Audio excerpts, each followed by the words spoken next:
All right, so a new washer and dryer was ordered, and Best Buy came over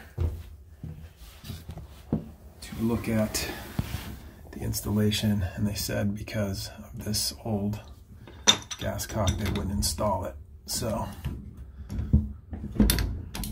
literally just changing this out with the new style ball valve. This actually spins kind of like a gas meter. You can spin it all the way around, and I think they don't like installing stuff when they have these old ones. So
no leaks.